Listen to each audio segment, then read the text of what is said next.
word jihad is mentioned in the Quran about 41 times.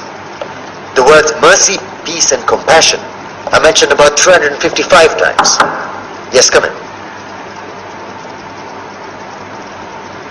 Come on in, Riaz. Sit down, please. Contrary to popular belief in most Western cultures, Islam is a religion that preaches peace and tolerance. Yes, Patricia. If Islam truly is a religion that preaches peace, then how come the world's most troubled spots, the West Bank, Afghanistan, Pakistan, Iraq, they're all plagued with Islamic terrorism? Well, that depends on your definition of terrorism.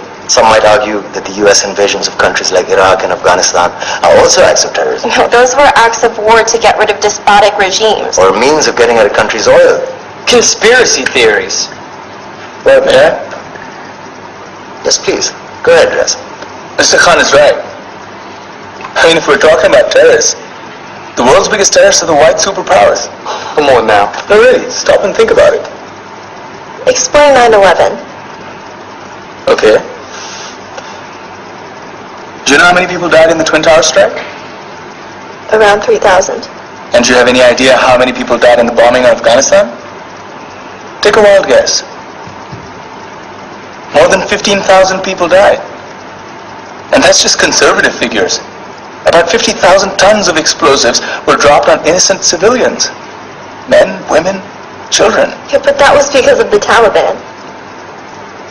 Now that you brought it up, did you know that the Taliban was a creation of the CIA to fight the Russians? Whatever. They were still harboring terrorists. Yeah, right. Terrorists that were never found. Just like the weapons of mass destruction that were never found in Iraq. Do you want to get into the death toll in Iraq? 500,000 civilians and counting. And what do Britain and America say when they don't find these weapons? It's simple. They just say sorry. And still refuse to relinquish control of these countries. What are you trying to say? What I'm trying to say is that just because you're American, wear a fancy suit, and call yourself the president, doesn't make you any less of a terrorist. I'm saying that if you don't stop meddling in other people's countries, you will face a backlash. If Muslims like you feel that way, then why don't you get out of our country? We will. As soon as you promise to leave ours.